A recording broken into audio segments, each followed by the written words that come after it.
Do our primary and secondary institutions provide the infrastructure for individuals to feel safe, protected and accepted? To come out of the proverbial closet is a daunting and challenging task for any queer individual at any age. So what happens when you realize you are different from an early age and decide to embrace your sexuality and coming out while still at school?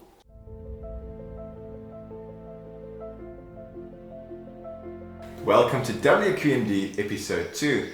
Today we've got Johan, Dihan and Heidi with us. And Dihan, you came out at school. Why don't you share with us your story? Yeah, I was 16 years old, grade 10. I went to a very Afrikaans and public school in the south of Joburg in Meyerton. And that was definitely coming out at that age. In that environment was a difficult thing to go through because, especially then, that was 6 years ago. I mean, that was 2014. At that time, specifically then, homosexuality in the Afrikaans community is not necessarily as okay as it is today. And even today there are still struggles. But I mean, then being in high school where you're surrounded by, teenagers who openly bully and openly kind of remark, that was difficult and that was scary. So I was in grade 10 and before I came out in July, and before I came out, I was pretty convinced that I was straight, actually. I was always very dramatic, and because I'm a performer, I'm an actor, I'm a singer, I love it. So I've always kind of been over the top, but I've always been different. I didn't do sport in school, not that that's specifically something linked to a specific sexuality, but I mean, I was the artist. And so I was always different. So the kind of bullying and the taunting of kind of being gay and different always was present in my life throughout school. And when I came out, I had a dream, and in this dream it was kind of just a wait, turn back, something's wrong. And I woke up that morning and I was confused, but I knew what I was feeling. I was feeling I'm gay. And coming out, it wasn't even a decision to come out. It was kind of like, it's this or die. It's come out now, there is no other option. Lying or pretending that it's not there or brushing it away, living a life of, a lie is not an option for me. But I come from a very Afrikaans background as well, and being bullied in school and being teased and everything. I would have never ever considered in my life to come out while I was in school. Yeah. Were you fearing to come out? Did you physically come out in school saying, "Hi guys, I'm gay"? And how did people perceive that, and how did people accept you after you came out? There was never a moment in school where I really kind of announced where I was at, but it kind of spreads. It starts with the small friend group, and then it goes from the friend to friend, and then the next morning I'm waking up and I'm getting called, a rude word by someone who I've never spoken to before, and I go, oh, he knows, she knows, they know. Teachers started finding out. It was kind of all over the place, but again, I knew within me that I was strong enough to, as hard as it was going to be, take the bullying rather than not be that person who I really am. It just wasn't an option for me to keep quiet. And as parents, obviously you imagine your child growing up a certain way, raising them, and you don't want them to be in a position in society where your child gets bullied or belittled. So how did that whole process work for you guys? Like when Dihan came out, what was your initial reaction? How did you receive the information? Yes, yeah. It wasn't a very big shock. It wasn't what I wanted for him, not the fact that he's gay, but because of, I know he's now entering a life that's going to be difficult, and that's not what I want for my child. But I don't know if there was spiritual intervention,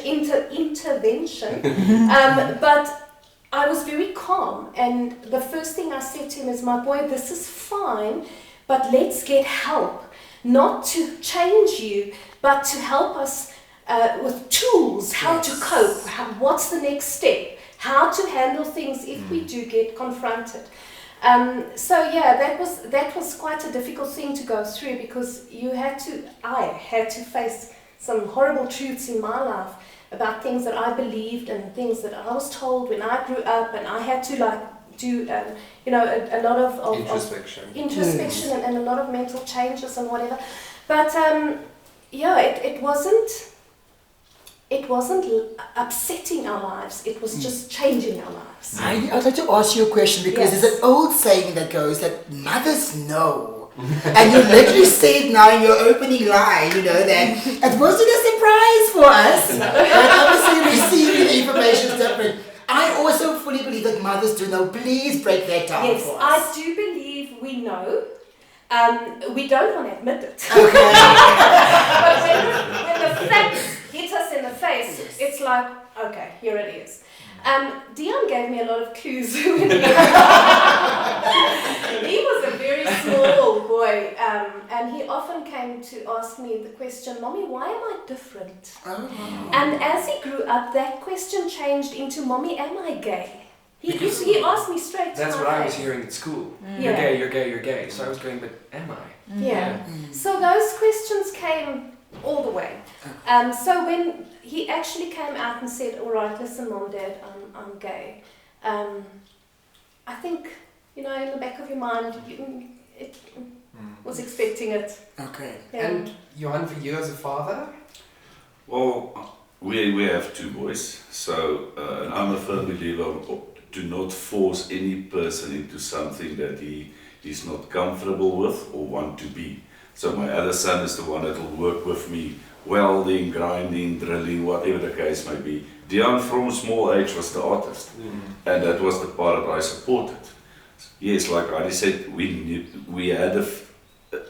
that Dihan was different, never expected gay, would not from my side, because I know what it's like for gay people, how the whole society, I mean, we all know. Yes. And so that's not something that you really want for your child. And Dihan himself, when he came out and tell us this is it, he himself struggled. He told me, I mean, this is not who I want to be. But as the process continues and he realizes, and we realizes this is what it is. I mean, from my side as a man also, he had my support. I mean, I even went so far to say that if anybody dare touch you, I will kill you. That was my support structure, and today I still say. It really warms my heart to Yes. to see parents supporting their kids, because there's a lot of times where kids don't have that, and a lot of times when a child comes out as queer or gay, parents feel like they failed as parents. But for me, it's like that's not the end of the world. So you haven't failed as a parent when your child is gay. You fail as a parent when you disown your child. The thing is, for me, you don't change. Yes, you change drastically when you come out, but for me, it's like you're sharing a truth Yes, you're with the living people it. in your immediate circle. So it's an act of courage. It's an act of trust to let these people into your world and to trust them with this that See, you've for been me, carrying the around. thing is, your sexuality is such a small part of who you really are. Yes. There's so much more. Your We forget to personality, see the your person talent. behind. Why must you be defined by this much if you consist of this much? Yes. You hear what I'm saying? So why? But I also think it again is from the uneducated background that we always, find ourselves in. Having to try to explain this now to your friends, to your family, that this is now where our son is at, and them not understanding what was that like as well. So there was the in-house moment, and then there's this moment of now we have to take this out of the home. We can control it here as mom and dad, but now we have to try and share the news. We're still having the control. What was that journey like for you? Well, we made a decision. We said to Dihan that it's his privilege to say and to choose whom he wants to tell. So it's not my job, it's not my privilege. But we will be there every step of the way when he chooses to tell someone. And there are certain family members that, like his grandmother and grandfather, whom he loves and who loves him to bits, that he went to and said, listen, this is how it is. And they were also fine. And then there are family members that we just didn't tell because everybody doesn't need to know. Yes. Absolutely. I mean, this is who we are, and if you don't like it, don't look.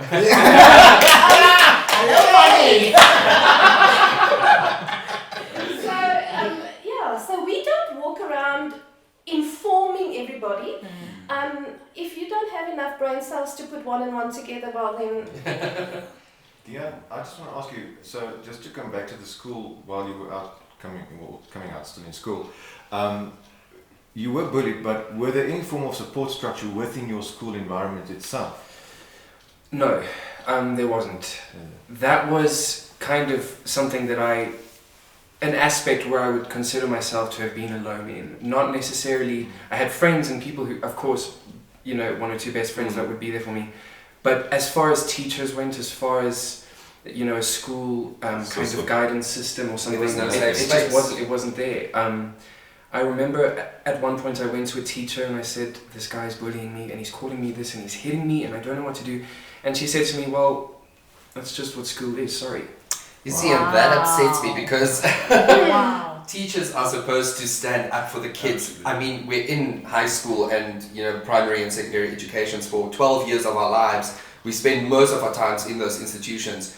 Those teachers should become a safe space for us. And the fact that they do not stand up for the kids as they should, that is still a very big problem that we face in the educational system today. They should protect the children in the school. Yeah. They are the custodians. Sorry. Absolutely, sorry. I wanted to add on to what you were saying. But it goes all the way down to educating the teachers as well. What are we teaching the children in LO? That is life orientation. In life, there are queer kids. Yeah. What to are we run around the rugby field for 2 hours. Try and fit this out. Exactly. Yeah. No, I personally think with it's only recently now that the whole teaching system of children with learning problems, seeing that there's medicine, there's children. Previously, you would have been in big trouble for things you did. Now only the system started realizing there's actual children with problems that need medication, that needs to be treated differently, just on a normal basis of being a child learning at school.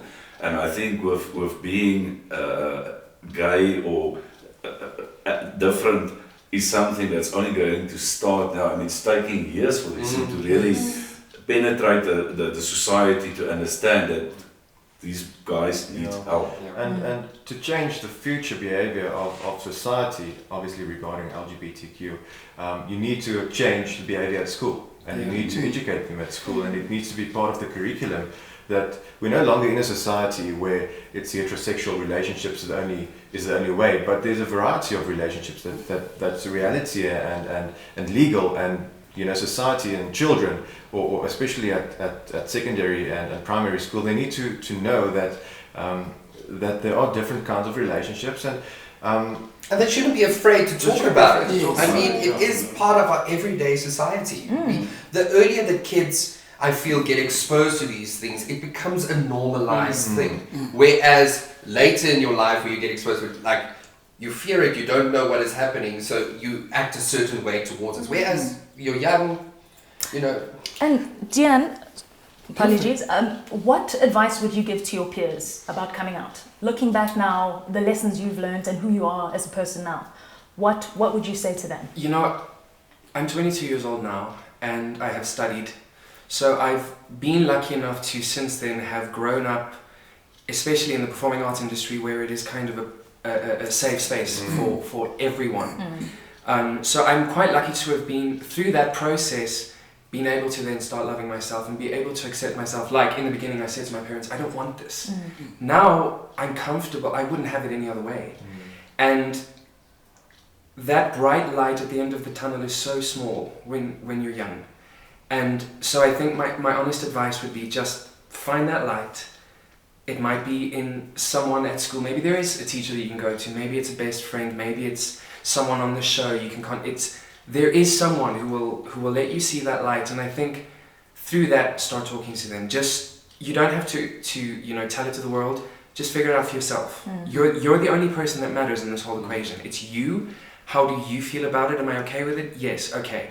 Now what? You know, I did say to my parents at that stage, I want to go to just 1 or 2 sessions of therapy just to figure this out. Yes. And I was 16 years old. I was terrifying. It was my first experience with therapy. And the goal was to find out, am I gay? I think after the second one, we were supposed to have like 6 more sessions. And I just said to my mom, cancel it. I'm happy. I'm okay. I know who I'm fine. I got my help. I understand where I'm at. And that confidence that I had was when I went to my parents with problems, or just, you know, we were having a conversation about the LGBTQ community as a whole. My confidence was assuring them that this is a good thing to talk about, it's okay, he's still just our son. So yeah, I think just find that light. What advice would you as parents give to other parents who might be in the same situation that you were? Although this can be very scary, it's still your child. You need to love him and be there for him or her. It's your job as a parent. Get help if you need help. Don't try and do this alone. There's get no help. harm in asking. No, get help if you need help. But it's your child. Love him, support him, be there. Yeah, and I think the biggest thing is our first reaction is, what did I do wrong as a parent? Where did I fail my child? What did I do to make him not a man, to be this creature? Because this is the perception out there. Yes. But you did nothing wrong. Nothing wrong. Johan and Heidi, this is a question to you. What role does religion play in you accepting your son?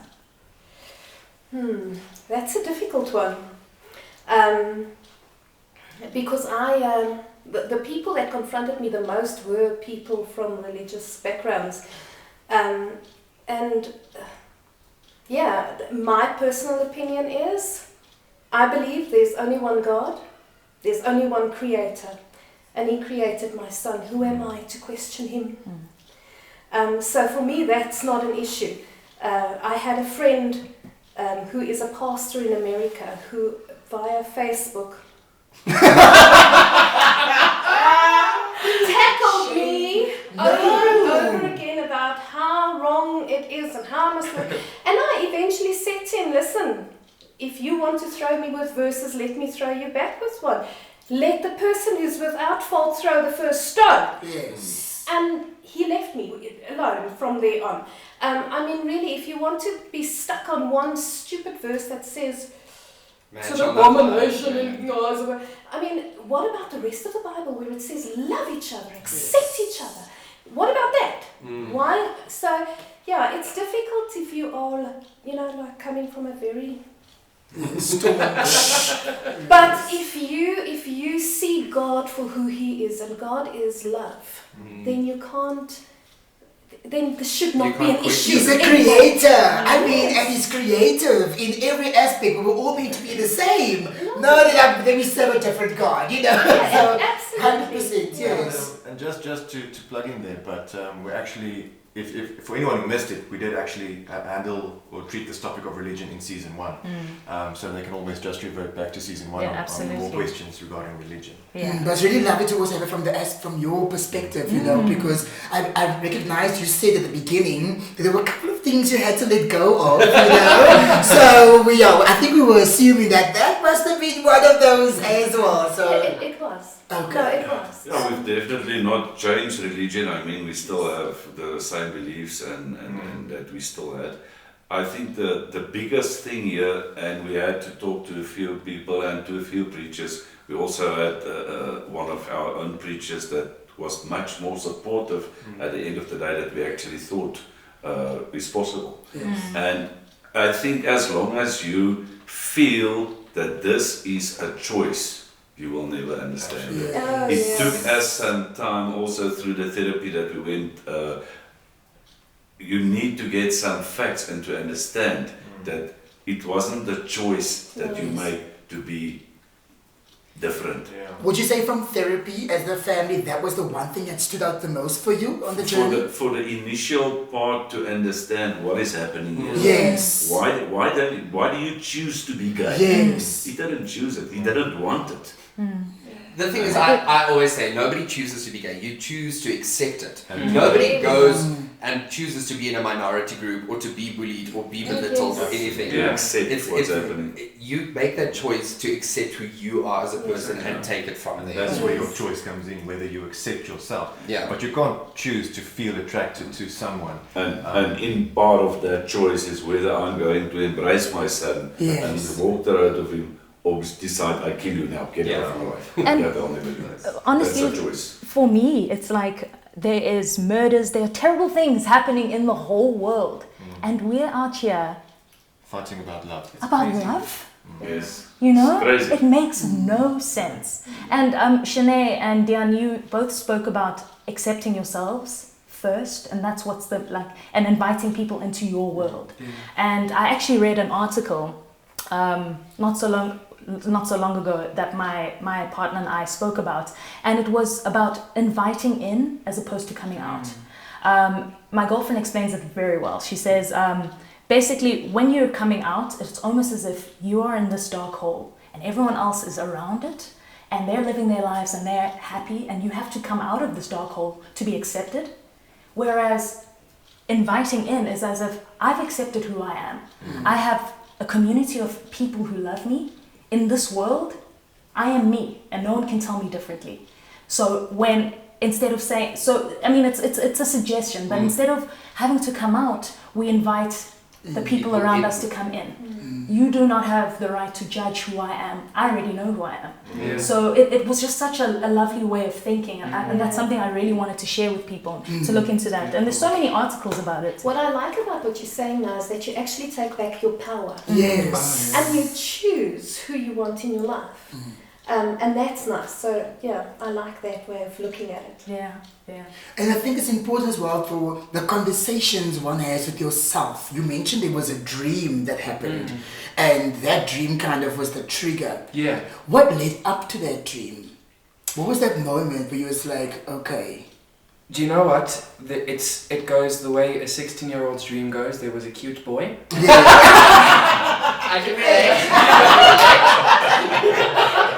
And Those dreams still happen later. And, I saw the boy, didn't know him at all, and got butterflies, and I was smiling. And I still feel it to this day very much. It was an out of body, I was asleep, but I remember seeing myself lying in bed, smiling and going, oh no, what is this? And that morning I woke up and I knew what I was dreaming, and my body was filled with stress and confusion of what the hell is happening, what's going on. Yeah, and then I kind of just spent 2 days to myself. I was alone, I was listening to sad Hannah Montana songs again. Again, I was a teenager. I still listen to him. I still have to listen to that all the time. That's my mom. Usually back then, he's still doing it now. But I was really trying to find myself in those 2 days, and when I had an idea, that's when I was able to go to them and go, okay, I think I'm gay. Can you help me? Will you still love me? But this is it. I had to. I wouldn't have been able to have waited a week longer. And if we're sharing this for all the others who are watching this, we would say that conversation in those 2 days are the most important conversations you are going to be having with yourself. Absolutely. Because that's when you're placing things. But let's pull people in. I trust mom and dad. They love me. Let's get them in. I can't do this alone. You start questioning. You start searching for answers. So it's about being pure, because we lose so many people in that time of transitioning from this is happening to me. How do I get this out? Because the immediate reaction is, what is society going to think about Yes. me? What is society going to do to me? At the end of the day, when you go to your bedroom or when you look in the mirror, you're the only person there.